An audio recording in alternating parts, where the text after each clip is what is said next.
Hello friends, what's up bro?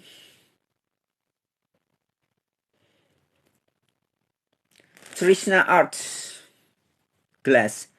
Halo Bang Donald, hello Trisna Art Glass. Si Kumbang Linda, hello, how are you?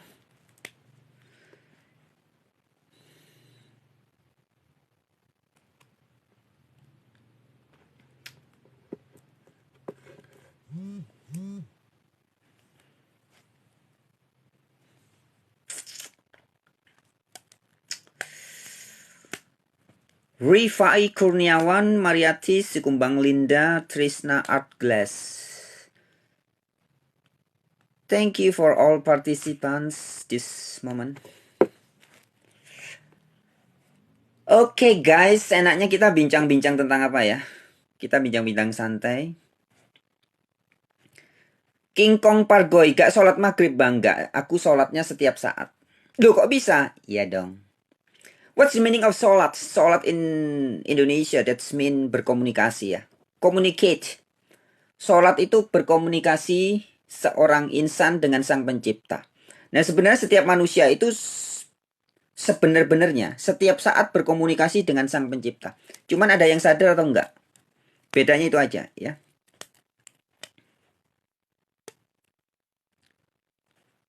Sang pencipta banyak diajarkan di dalam agama-agama. Sang pencipta itu maha cinta, maha baik, maha sayang ya.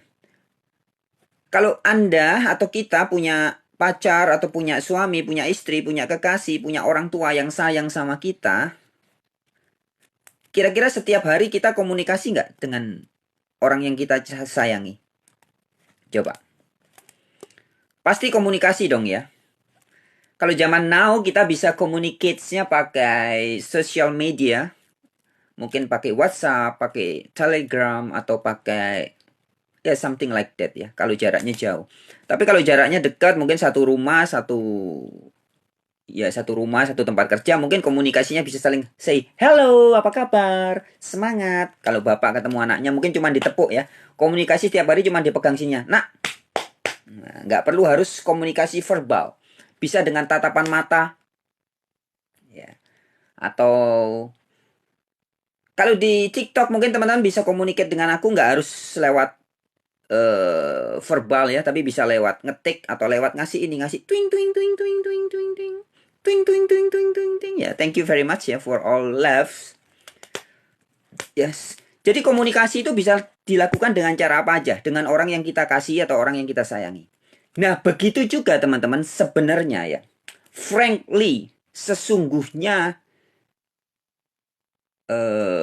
sebenar-benarnya Sang Maha Pencipta itu setiap saat berkomunikasi dengan kita. Sebenar-benarnya. Cuman masalahnya ada orang yang sadar, ada yang sadarnya setiap saat, ada yang sadarnya mungkin kadang-kadang, atau ada juga yang nggak sadar atau belum sadar ya. Bahwa Sang Pencipta yang Maha Cinta, Maha Kasih itu setiap saat berkomunikasi dengan kita. Bahasa Arabnya kalau komunikasi kita dengan Sang Pencipta, as-salatu mi'rajul mu'minin. Salat adalah mi'rajnya orang-orang beriman. Berkomunikasi dengan Sang Pencipta. Nah, oke, pertama-tama kita ucapkan lagi terima kasih ya buat yang sudah pay attention, yang sudah jadi partisipasi. And thank you for your love, your hearts, red hearts. Oke, kita lanjut ya teman-teman. Jadi sebenarnya Sang Pencipta itu setiap saat berkomunikasi dengan Anda dan saya. Setiap saat. Cuman masalahnya, ada orang yang sadar, ada yang kadang-kadang sadar, ada yang sama sekali tidak sadar, atau sama sekali nggak ngeh. Padahal kalau dalam konsep teologis atau dalam konsep agama, semua orang bisa berkata, Allah Maha Cinta, betul? Ar-Rahman Ar-Rahim ya. Bismillahirrohmanirrohim ya. Ilahnya adalah yang Ar-Rahman Ar-Rahim, Maha Pengasih, Maha Penyayang. Nah, sekarang saya tanya. Kalau Sang Pencipta, apakah itu disebutnya sebagai Tien, Sang Yang Widiwasa, atau Tan Kenoki Niro Kinoyo Ngopo, atau Hashem, atau Yahweh, atau Yehovah, atau Allah Bapa di sorga, ataupun Allah Subhanahu wa Ta'ala. Ya. Apapun Anda menyebutnya. Kalau betul Allah Sang Pencipta atau Tuhan yang Maha Kuasa betul-betul mencintai Anda, setiap hari kira-kira dia menyapa Anda nggak? Anda, kita aja ya. Kita aja careless ya. Kira-kira Sang Pencipta menyapa kita nggak, teman-teman? Sang Maha Cinta itu kira-kira menyapa kita nggak? Ayo, tadi di awal saya udah kasih ilustrasi ya, teman-teman. Kalau suami atau istri atau pacar atau selingkuhan, jangan ya, jangan selingkuhan. Ya kekasih hati lah, itu bisa bentuknya orang tua atau anak atau kekasih atau apa namanya itu. Ya kekasih lah, sesuatu yang kita kasihi, entah itu bentuknya bisa suami, istri atau soulmate ya, apa namanya belahan jiwa, teman, sahabat, anak, bapak, ibu, oma, opa, kakek, nenek. Yang betul-betul mencintai kita dan kita juga mencintai dia. Setiap hari kita pasti berkomunikasi. Itu ya kuncinya. Pasti terjadi komunikasi antara sesuatu yang saling mencintai atau makhluk yang saling mencintai. Nah, sekarang kalau Sang Maha Kuasa yang dikenal dalam bahasa Arab sebut sebagai Allah Subhanahu wa taala, bahasa Ibraninya Yahweh atau Hashem atau Yehovah. Dalam bahasa Konghucu teman-teman menyebutnya Tien. Saudara-saudari kita di Bali, saya juga ya menyebutnya sebagai Sang Hyang Widiwasa, Brahman, atau saudara-saudari Nusantara menyebutnya Dia yang tan kenoki niroki noyo ngopo, yang tak terungkapkan dengan kata-kata. Jika dia betul-betul mengasihi Anda dan saya, kira-kira setiap hari dia berkomunikasi dengan kita enggak? Pasti. Ya. Jadi Sang Maha Kuasa, Sang Maha Kasih tidak berkomunikasi dahulu kala. Zaman dulu ribuan tahun yang lalu cuman kepada para rasul, cuman kepada para nabi. Enggak, teman-teman. Tapi Sang Maha Kuasa berkomunikasi langsung dengan kita setiap hari. Even every time, every single night and day, setiap siang malam, bahkan setiap saat. Hanya masalahnya, ada orang yang sadar, ada yang selalu sadar, ada yang kadang-kadang sadar, tapi banyak yang belum ngeh atau belum sadar. Mengapa banyak orang belum sadar? Karena dianggapnya Sang Pencipta itu seperti makhluk, dibayangkan seperti makhluk. Kalau saya berkomunikasi dengan pacar atau dengan orang tua atau dengan anak atau dengan kekasih, kan ada wujudnya. Bapak komunikasi dengan anaknya, mungkin tidak dengan secara verbal, mungkin ditepuk pundaknya. Atau cuma ngasih kode. Twing twing. Ya. Kemudian kita kadang membayangkan, bukan kita ya. Orang-orang yang belum sadar biasanya membayangkan Sang Pencipta itu bagaimana? Komunikasinya bagaimana?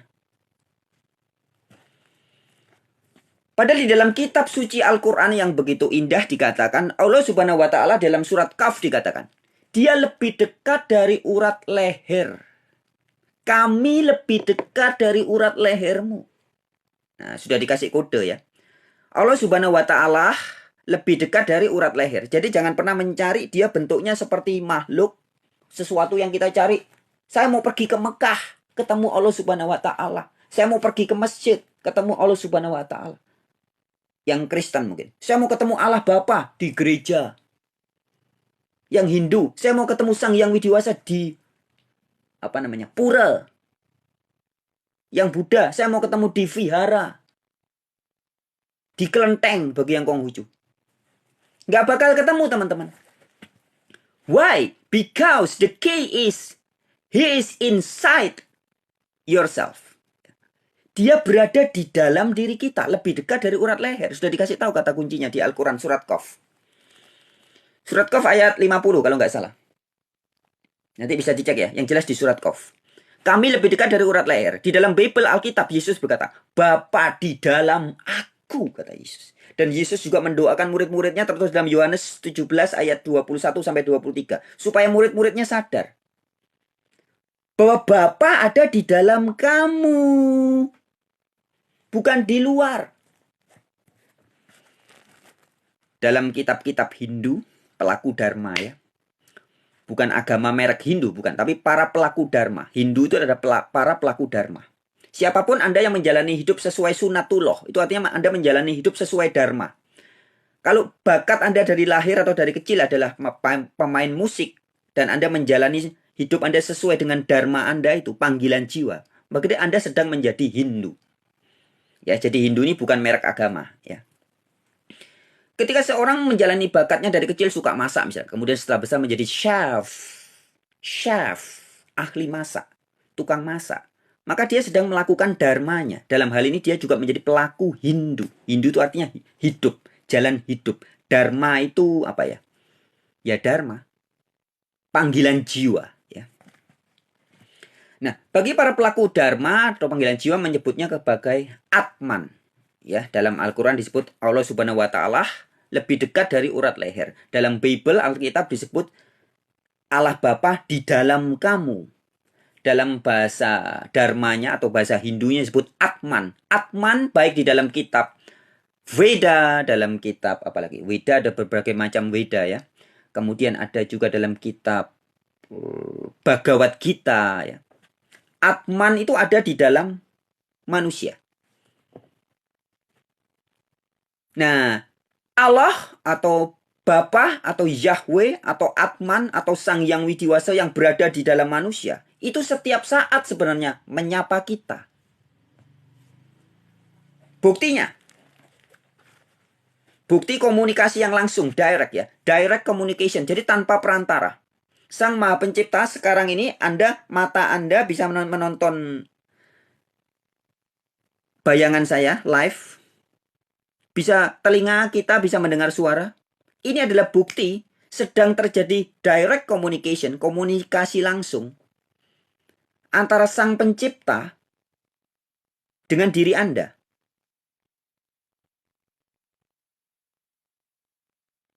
Kalau Sang Pencipta tidak sedang memeluk Anda atau memegang atau apa ya bahasanya, memeluk, mendekap, memberi energi, maka Anda jangankan mendengar atau melihat, jantung berdetak saja nggak bakal bisa. Atau dengan kata lain, setiap hembusan nafas itulah sebenarnya komunikasi langsung. Anda dan saya diberi kuasa langsung, tanpa perantara, tanpa nabi, tanpa rasul, tanpa malaikat. Langsung kita dikasih kuasa Sang Pencipta. Buktinya apa? Ini bisa nafas. Nafas menggerakkan energi dalam tubuh, jantung berdetak, jantung memompa darah, darah mengirim energi ke seluruh bagian-bagian tubuh, ke dalam segala rongga sel-sel semua. Kemudian pikiran bisa berpikir, mata bisa berfungsi melihat, mata mendapat kuasa melihat, telinga mendapat kuasa mendengar, jantung mendapat kuasa memompa darah, dan sebagainya. Itulah bukti komunikasi langsung Sang Pencipta dengan ciptaannya. Langsung teman-teman. Cuman masalahnya itu tadi. Ada orang yang selalu sadar. Ada yang kadang-kadang sadarnya. Mungkin sadar pas meditasi aja baru sadar. Atau ada orang yang sama sekali nggak sadar. Ada orang yang cuman tahu. Tahu itu hanya ada pada tataran intelektual. Tahu bahwa Allah Subhanahu Wa Taala berada lebih dekat dari urat leher. Itu namanya pengetahuan. Hanya pada tataran intelektual. Tapi tidak merasakan, tidak mengalami. Nah, tidak mengalami, tidak merasakan, maka jadinya tidak sadar. Tapi kalau sudah sadar, beda. Ya, tadi kita terima kasih ya buat teman tadi yang memberikan komentar. Pertama membahas tentang sholat ya. Jadi sholat itu adalah intinya komunikasi ya teman-teman. Komunikasi ciptaan dengan Sang Pencipta. Itu harusnya disadari setiap saat, harusnya. Tapi bagi orang-orang yang belum sadar ya mungkin dia perlu ritual-ritual khusus. Mungkin sehari 3 kali atau 2 kali, pagi dan malam sebelum tidur, pagi bangun tidur dan malam sebelum tidur. Ada teman-teman yang menjalankan ritual sholat 5 waktu. Ada yang orang-orang Kristen Ortodok 7 waktu. Ya. Ada yang 9 waktu. Ada yang 12 waktu. Itu seperti dicas ya. Diingatkan. Tapi bagi orang yang sudah selalu ingat bahwa saya duduk gini bersama Allah. Saya melihat bersama Allah. Saya mendengar bersama Allah. Saya mencuri, menyalahgunakan, melakukan malfunction ya, menyalahgunakan tangan saya untuk mencuri, itu juga bersama Allah.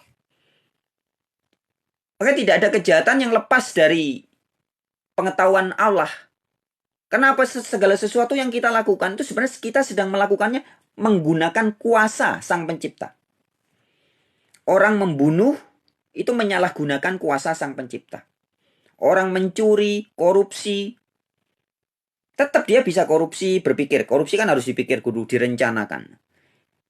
Energi dari mana yang kita pakai untuk berpikir, merancang kejahatan-kejahatan. Kemudian tangan melakukan kejahatan. Ini kan semua energi dari Sang Pencipta yang kita salah gunakan. Nah, karena semua adalah milik dari Sang Pencipta, maka tidak ada yang tersembunyi.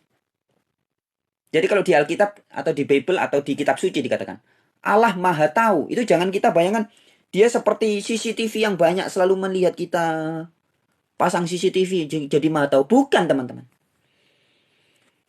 Tapi Sang Maha Kuasa itu Maha Tahu karena segala sesuatu ini ada dalam genggamannya. Atau di dalam segala sesuatu ada energi dia. Di dalam segenap jiwa raga kita, ini ada energi dia. Sehingga apapun yang terjadi, kalau di Alkitab bahkan ada daun kering yang jatuh pun, dia tahu. Bukan berarti dia ngelihat mentelengi, matanya banyak. Bukan. Tapi energinya itu ada di dalam segala sesuatu. Maka di dalam Al-Quran ya, juga di hadis dikatakan, kemanapun kamu memalingkan wajahmu, mau memaling ke sini, dia ada. Ke sini ada. Jarak 1 derajat lagi ada. Sini ada, sini ada, sini ada, sini ada, sini ada. Kemana-mana? Sini ada, sini ada, sini ada, sini ada, sini ada. Ada terus. Merem ada. Tidur ada. Kemanapun kita memalingkan wajah kita, dia ada. Karena esensinya, hakikatnya segala sesuatu inilah perwujudan dari dia. Dalam bahasa Arab disebutnya zat. Dalam Alkitab disebutnya roh, spirit. Kalau saya pribadi membahasakannya sebagai Sang Maha Energi. Segala sesuatu berasal dari dia, Sang Maha Energi. Sang Maha Energi itulah yang berada dalam segala sesuatu dan segala sesuatu berada dalam dia. Nah, tapi kalau diungkapkan dengan kata-kata, ini tetap ujung-ujungnya asintia ya. A itu tidak, sintia itu terpikirkan. Ini bahasa Sanskrit ya, bahasa teman-teman yang biasa memakai bahasa Sanskerta. Hindu juga memakai. Sang Hyang Widiwasa itu asintia, maksudnya tak terpikirkan. Kalau di Jawa disebutnya tan keno kiniro kinoyo ngopo. Ya, tidak dapat. Jadi bisalah diungkapkan, bisa diceritakan. Tapi tidak. Segala bahasa apapun dengan penjelasan apapun itu tidak menjelaskan dia yang sebenarnya. Maka disebutnya tan keno kiniro kinoyo ngopo. Banyak ustadz atau ulama atau juga pendeta, pastor yang menyebutnya sebagai maha segalanya. Itu kan ungkapan yang ya gimana lagi, bahasa kita memang kurang bisa mengungkapkan. Dia maha segalanya. Ketika kamu berpikir dia baik, dia akan terasa baik. Kamu berpikir dia jahat, dia ya terasa jahat. Kamu berpikir dia nggak peduli, ya terasa nggak peduli. Aku akan menjadi seperti apa yang umatku pikirkan. Nah, maka tergantung kesadaran kita. Semakin tingkat kesadaran spiritual atau consciousness kita semakin dalam, semakin, kalau dibilang dalam, ini bukan seperti dalamnya lautan ya. Semakin utuh atau semakin sempurna, atau semakin tinggi, semakin tebal begitu ya. Kesadaran semakin sempurna. Maka semakin gampang merasakan hakikatnya. Ngelihat pohon, alhamdulillah atau haleluya. Terpujilah dia. Ngelihat semut, wow, haleluya, memuji Sang Pencipta. Atau subhanallah. Cuman ngelihat semut loh bisa memuji Sang Pencipta. Karena ketika tingkat kesadaran kita sudah selalu eling, kalau Jawa sebutnya eling lan waspada. Anda ngelihat nyamuk itu bisa kagum-kagum. Wow, ini ndak pernah dicas bisa terbang-terbang terus tiap hari nggak habis-habis. Nging, nging, nging, nging. Kok bisa kulit saya kuat gini tiba-tiba ditusuk sama jarumnya nyamuk? Padahal kalau kita menangkap nyamuk kecil kita tangkap ya. Kemudian kita lihat apa tusukannya itu, jarumnya nyamuk itu kan lemas ya.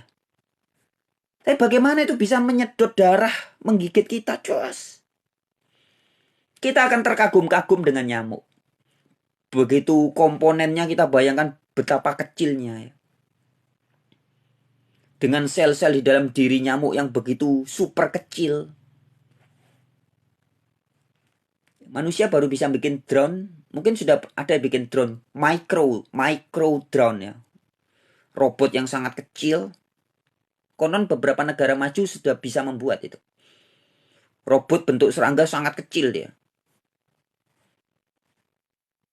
Maka diciptakan alat pembunuh sel-sel kanker. Itu kayak gitu dia. Dia robot yang sangat kecil dimasukkan lewat hidung atau lewat apa namanya? Pori-pori kulit terus membunuh sel kanker. Tetapi tetap tidak bisa mengalahkan ciptaan dari sang pencipta yang begitu mengagumkan. Contohnya semut. Anda lihat semut. Lucu kan? Kecil bisa jalan. Tidak ada chargernya. Kita bayangin ususnya dia bagaimana bentuknya, kecilnya bagaimana. Jadi dengan melihat nyamuk, semut, lalat, binatang-binatang yang sederhana itu kita bisa wow, terpukau dengan sang pencipta. Lihat cecak. Cecak kok bisa nempel di tembok. Ternyata desain apa namanya? Tangan dan kakinya itu didesain secara canggih sehingga bisa nempel di tembok. Lihat kupu-kupu ya. Air. Anda bayangkan air itu benda cair. Orang sehebat apapun disuruh buat air nggak bisa. Manusia secerdas sejenius apapun nggak bisa bikin air. Belum lagi kalau kita ngomong tumbuhan dengan segala macam jenisnya. Jadi begitu ketika kesadaran kita sudah kalau saya sebutnya sudah sampai ya, kesadaran spiritual kita sudah sampai. Merasakan Sang Maha Pencipta itu begitu nyata, teman-teman. Kelihatannya bukan dengan mata ini ya. Kalau dibilang mata batin sebenarnya nanti orang bingung ya. Tapi bolehlah dibilang mata batin. Tapi saya lebih suka menyebutnya sebagai consciousness, kesadaran. Dan ketika orang-orang para spiritualis sudah mencapai hal ini, maka ungkapan yang dikatakan adalah Sang Maha Ada itu lebih terang dari matahari, lebih nyata, lebih jelas. Maka kalau di Alkitab dikatakan, berbahagialah orang yang suci hatinya, karena ia akan melihat Allah.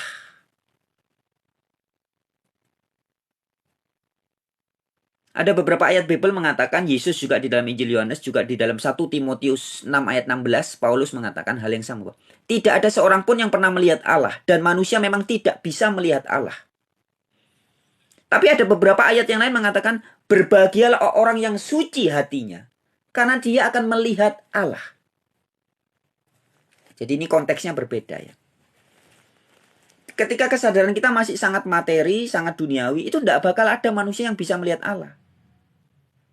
Karena pikirannya masih menghayal, Allah itu suatu makhluk, nun jauh di sana.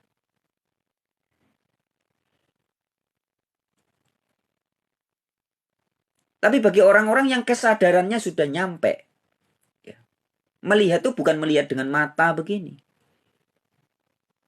Tapi dengan seluruh indera. Dengan mata, dengan pikiran, dengan batin, dengan alat peraba, dengan penciuman, semua bisa merasakan bahwa semua ini semata-mata adalah Sang Maha Ada itu sendiri. Keberadaanku.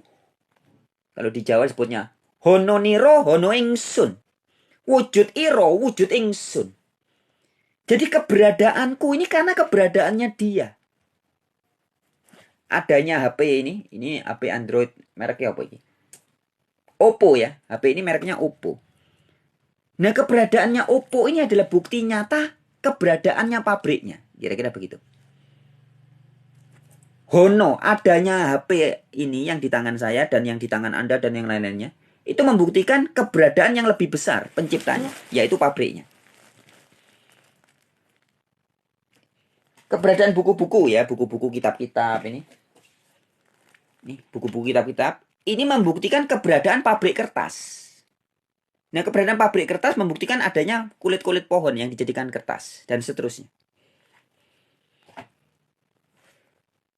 Nah, maka Hononiro, Hono Ingsun, ya, keberadaanku ini adalah bukti nyata senyata-nyatanya keberadaan dia yang maha ada itu. Yang dalam bahasa Ibrani disebutnya Yahweh. Atau Yod He Vav He. Yahweh itu artinya dia ada atau ya, dia ada yang dia ada. Yeh, Yahweh. Aku ada yang aku ada. Atau yang ada dengan sendirinya. Atau Sang Maha Ada. Ya. Nah, jadi kembali ke tadi teman-teman. Bahwa sebenarnya Sang Maha Ada itu selalu ada. Dan tidak pernah tidak ada. Maka bagi teman-teman mungkin ada yang sebagian belum bisa merasakan dan mengalami Sang Pencipta. Tidak apa-apa ya. Tapi kata kuncinya itu teman-teman ya. Kalau Anda yang percaya Al-Quran, percayalah. Dia lebih dekat dari urat leher Anda. Anda yang percaya Alkitab, percayalah kata-kata Yesus. Bapa di dalam kamu. Salah satu buktinya, Bapa itu kan baik ya. Anda pernah melakukan kebaikan. Orang sejahat apapun, mau kamu kerjaannya pencuri, perampok, penjahat, pelacur. Pasti pernah melakukan hal yang baik. Lah kok bisa? Kok bisa Anda berbuat baik? Entah ngasih makan kucing ya, maka ada pelacur ngasih makan kucing, ngasih minum anjing, masuk surga. Kok bisa kamu punya hati tiba-tiba rasa kasihan, pengen ngasih makan kucing, pengen ngasih minum anjing? Kok bisa? Karena ada Bapa di dalam diri kita. Anda yang pernah merasa kasihan entah kepada suami, kepada istri, kepada tetangga, kepada orang miskin, kepada binatang, kepada kucing, kepada anjing, kepada apapun. Rasa kasihan itu dari mana? Itulah kuasa Allah yang sangat nyata. Kita kan nggak pernah membuat sendiri. Aku akan mengasihi orang. Ting, tiba-tiba punya rasa kasih. Nggak bisa. Segala perbuatan baik kita itu bukan dari diri kita, teman-teman. Anda yang punya sifat-sifat karakter baik. Itu bukti nyata. Ada kuasa Allah dalam diri kita. Begitupun sebaliknya. Kita yang pernah melakukan kejahatan, apapun bentuk kejahatannya. Nipu, bohong, nggak jujur, apalagi mencuri, membunuh, memperkosa, apapun bentuk kejahatan. Pikiran jahat, baru pikiran aja sudah jahat. Kenapa? Karena ada setan yang sangat nyata juga dalam diri kita. Nyata. Apalagi kalau sampai sudah berbuat. Kepengen mencuri itu sudah kemasukan setan, sudah kerasukan setan. Baru kepengen. Kemudian ditindak lanjuti betul-betul. Bukan cuma di pikiran, di hati. Tapi fisiknya betul-betul mencuri, ngerampok, korupsi. Itu jelas-jelas dikuasai setan. Nyata setan kan. Maka di Al-Quran dikatakan, setan itu sangat nyata. Maka setiap hari kalau kita buka TV maksudnya nonton TV ya. Berita pagi selalu ada. Kejahatan selalu ada aja di mana-mana. Itulah setan-setan yang berkarya melalui manusia. Nah, tetapi kuasa Sang Pencipta itu juga selalu ada dalam diri kita. Buktinya, ketika Anda haus, Anda memberi tubuh Anda minum. Kok bisa? Kok bisa Anda baik sama diri Anda? Lapar ya dikasih makan, haus ya minum. Ketika Anda kebelet pipis, kok dituruti loh, padahal kan pengennya tidur. Terus kebelet kencing, kok dituruti?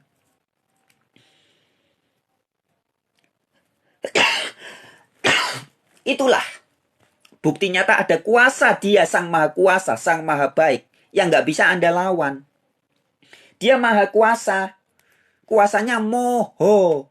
Buktinya, ayo, kamu mau orang Jepang, orang Prancis, orang India, orang Arab, orang Afrika, orang Eropa, orang Australia, nggak ngurus.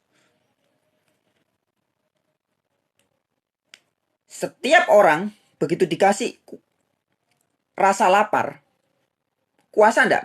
Rasa laparnya itu berkuasa ndak? Anjing ketiban rasa lapar, bisa dilawan nggak rasa laparnya? Nggak bisa. Orang tinggal di pinggir jembatan, dikasih rasa laparnya bisa dilawan nggak? Nggak bisa. Raja kaya raya, sultan. Sultan apa itu? Sultan Andara, Raffi Ahmad, Om Hotman Paris ya, orang-orang kaya itu ya, kresirit. Begitu ketimpa rasa lapar, bisa nggak dilawan rasa lapar? Karena gua orang kaya, kresirit, rasa lapar datang, pergi kamu, pergi. Gua orang kaya, gua raja, gua presiden, lapar, pergi dulu ya. Awas, Big Boss mau lewat. Sultan Andara mau lewat dulu. Rasa lapar minggir. Kamu datang lagi 2 atau 3 hari lagi.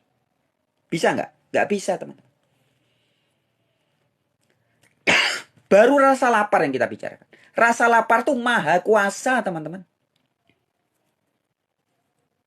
Kucing kena rasa lapar nggak bisa ngelawan. Anjing kena rasa lapar nggak bisa ngelawan. Burung kena rasa lapar nggak bisa ngelawan.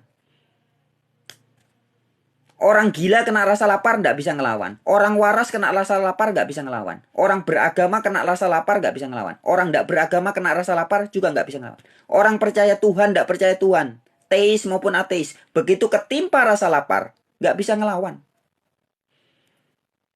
Baru kita ngomong kuasanya rasa lapar, belum ngomong kuasanya rasa haus.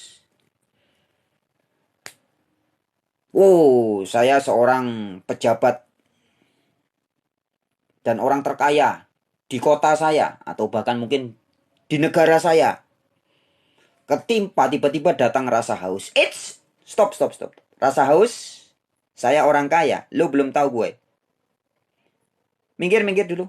Rasa haus ke tetangga saya aja dulu. Jangan datang ke saya. Saya orang kaya, saya seorang jenderal bintang 4. Saya pejabat, saya berkuasa. Kamu rasa lapar datang, minggir dulu. Ya. Bisa nggak? Nggak bisa teman-teman. Rasa lapar, rasa haus, itu maha kuasa. Siapapun yang didatangi oleh rasa haus, mau tidak mau, suka tidak suka, harus takluk. Ampun, Gusti. Ada orang yang coba-coba nekat. Rasa lapar, rasa haus datang, coba dilawan. 1 jam, 2 jam, 3 jam, 7 jam, 24 jam. Coba lawan terus. 3 hari, wah masih bisa nafas meskipun sudah agak tengeng-tengeng ya. Coba dilawan 7 hari, 21 hari, 40 hari, modar.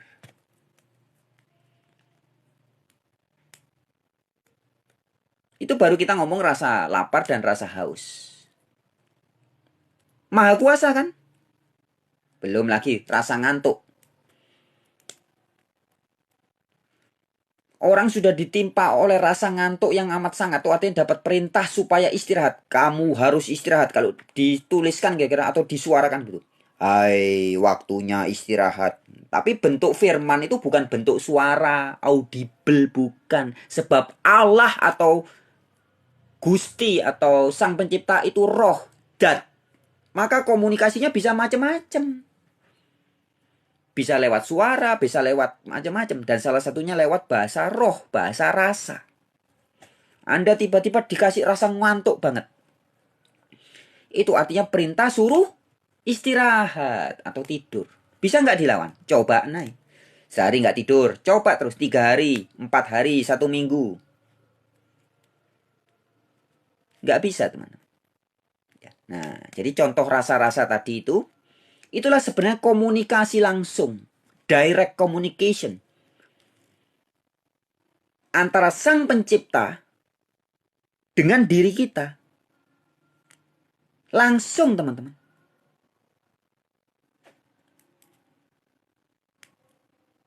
Cuma itu tadi, sebagian orang ada yang sadar. Ada yang selalu sadar setiap saat. Nih, saya duduk gini ini bersama-sama Sang Pencipta. Karena kuasanya nyata dalam diri. Kalau tidak ada kuasanya saya tidak bisa duduk. Jangankan duduk, nafas, jantung berdetak aja nggak bisa. Jadi ini selalu sadar. Loh, saya bergerak gini, tangan begini, mata begini, mulut bacot begini, mengeluarkan suara, telinga mendengar. Ini semua selalu bersama-sama kuasa dia. Tapi ada orang yang sadarnya kadang-kadang. Mungkin pada saat berdoa, saat meditasi, saat kondisi samadhi baru sadar. Semuanya ini inna lillahi wa inna ilaihi rojiun. Semuanya milik dia dan oleh dia dan kembali kepada dia. Selalu sadarnya pada saat meditasi aja. Atau saat berdoa aja. Atau ada juga yang sadarnya mungkin setahun sekali. Begitu ada kecelakaan atau ada saudaranya mati, ada COVID-19, banyak orang mati baru sadar. Ternyata semua adalah milik dia. Baru dia sadar. Diriku juga sakit. Sehat. Kuat. Lemah. Semua karena dia. Ada yang nggak sadar-sadar. Dari kecil sampai tua baru mau mati baru sadar. Mungkin pada sakaratul maut baru sadar. Loh, ternyata semua jiwa ragaku bukan milikku. Jadi beda-beda ya teman. Nah, berbahagialah orang-orang yang selalu apa? Kalau dalam bahasa Jawa disebutnya eling lan waspodo. Selalu ingat. Selalu sadar. Nah, itulah yang disebut sebagai Buddha. Ketika Anda sudah tercerahkan, terbuka. Mata batin kebuka, mata rohani kebuka, tercerahkan. Dan selalu eling, selalu hidup dalam cerah. Sehingga cara memandang dunia selalu cerah. Cara merespon segala sesuatu hatinya selalu cerah, pikiran cerah. Itulah orang-orang yang sudah tercerahkan. Bahasanya sudah jadi Buddha. Buddha sekali lagi bukan merek agama. Ya. Buddha adalah orang-orang yang selalu tercerahkan kesadarannya. Itulah Buddha. Lah kok bisa? Ya karena selalu pasrah. Bahasa Indonesia, bahasa Inggrisnya surrender. Bahasa Arabnya aslima, Islam. Selalu Islam, makan berserah diri. Minum berserah diri. Jalan berserah diri. Mandi berserah diri. Tidur berserah diri. Itu hanya bisa dilakukan orang-orang yang sudah Buddha. Atau sudah tercerahkan. Orang yang bisa menjadi Hindu atau pelaku Dharma. Ya sekali lagi saya bicara ini bukan, tidak ada hubungannya sama merek agama. Ini bukan merek. Islam, Hindu, Buddha, Kristen, Dharma, ya ini semua kesadaran teman-teman. Orang yang sudah betul-betul bisa menjalankan dharmanya adalah orang-orang yang pasti sudah sadar. Ngerti sangkan paraning dumadi. Aku ini berasal dari mana? Untuk apa lahir ke dunia? Jadi manusia buat apa? Dan kemana akan kembali? Nah kalau sudah selalu eling sangkan paraning dumadi, otomatis hidupnya pasti otomatis dia jadi Islam atau aslima atau berserah diri.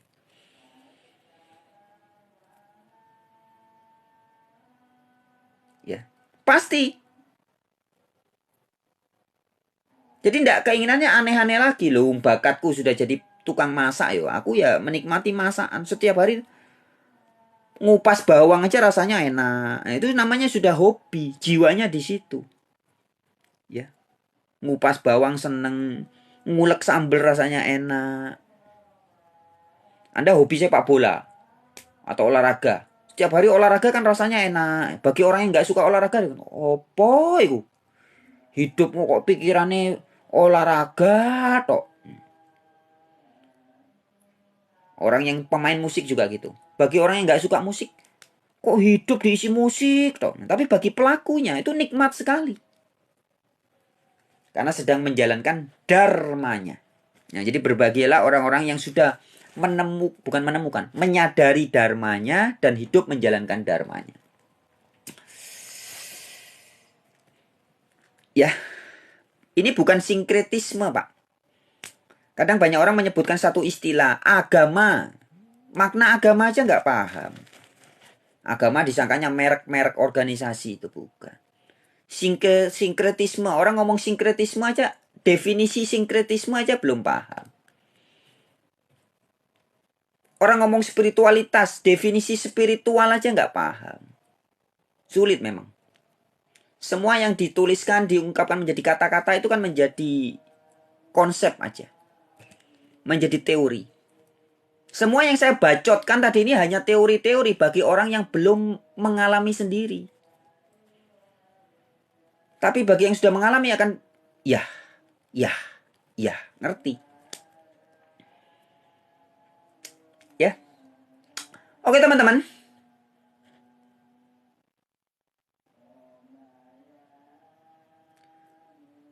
Agama kok blaur-blaur bro. Apa itu blaur-blaur? Nah ini juga pakai istilah-istilah yang aneh. Agama itu artinya A itu tidak. Gama itu kacau. Agama tidak kacau. Bahasa Indonesianya harmonis, selaras. Bahasa Sanskertanya agama. Jadi ketika pikiran Anda atau pikiran saya kasih contoh diri saya. Pikiran saya sedang selaras dengan hati saya, dengan mental saya. Sukma, nyawa, jiwanya selaras. Nah, ngomong gini nanti diajak ngomong sukma masih belum ngerti sukma ya. Bingung lagi. Tidak apa-apa ya, saya coba sampaikan. Sukma, nyawa, jiwanya selaras. Rohnya selaras.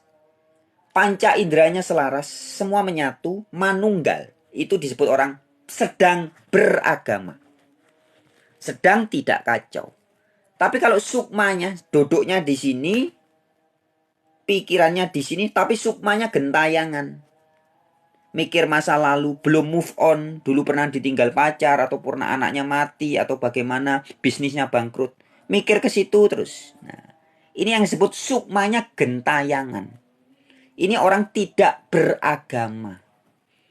Atau sedang gama. Duduknya di sini. Fisiknya di sini. Tapi sukmanya gentayangan. Wah, saya dulu pernah tinggal di mana misalkan.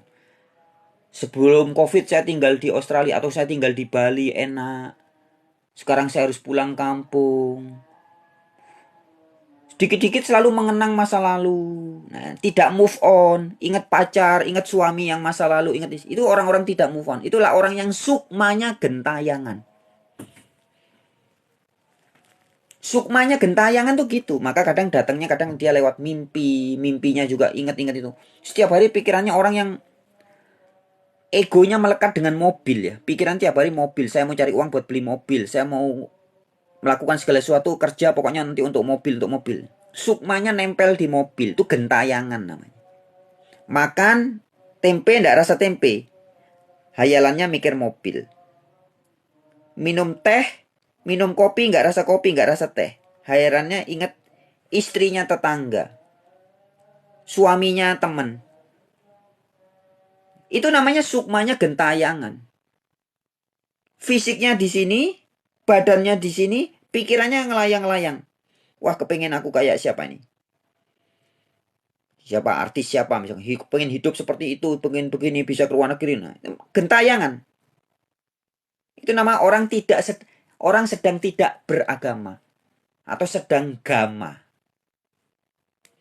Nah, agama itu harusnya dipahami seperti itu. Bukan seperti kebanyakan orang yang salah paham. Agama itu apa? Yaitu Islam, Kristen, Hindu, Buddha. Itu salah kaprah, Mas Bro. Islam itu sifat. Artinya aslinya kata sifat. Bahasa Arab, bahasa Indonesianya berpasrah diri atau berserah diri.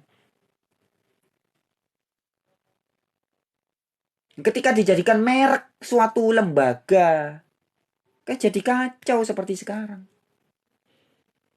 Kristen itu sikap hidup ikut Kristus. Bukan agama Kristen. Tidak ada. Anda cari di Bible. Dari kitab Kejadian sampai Wahyu. Agama Kristen. Tidak ada. Orang ketika menjadi Kristen. Dia sedang beragama. Gitu loh. Ketika hidupnya pasrah diri. Dia sedang beragama. Artinya tidak agama. Ketika seorang menjadi pelaku dharma. Menjadi Hindu. Dia sedang beragama. ketika sedang tidak berdharma, tidak menjadi Hindu, dia sedang tidak beragama, gitu loh. Ketika hidupnya selalu dalam pencerahan, bahasa apanya nih? Buddha, dia sedang beragama. Ketika tidak sedang Buddha, sedang apa?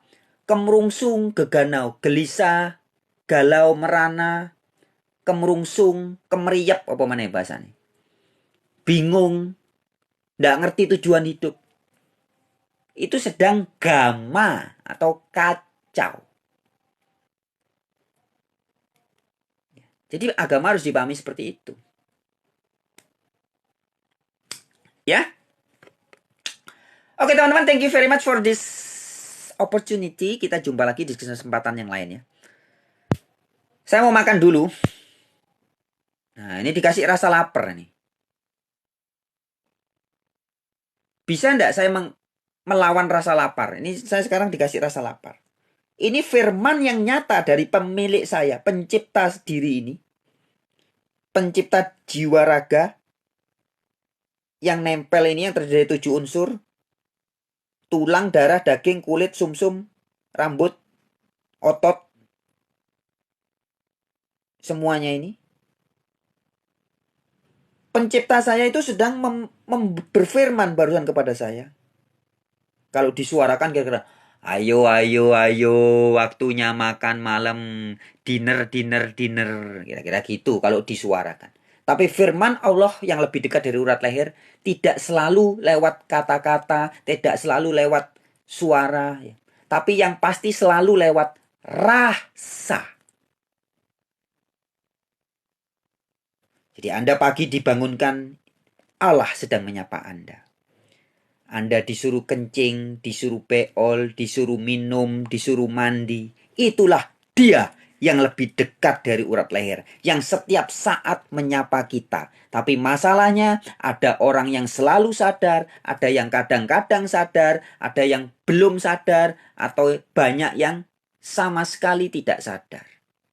Maka berbahagialah orang-orang yang selalu eling lan waspodo. Okay, thank you very much for this moment. See you on the next opportunity. Bye-bye.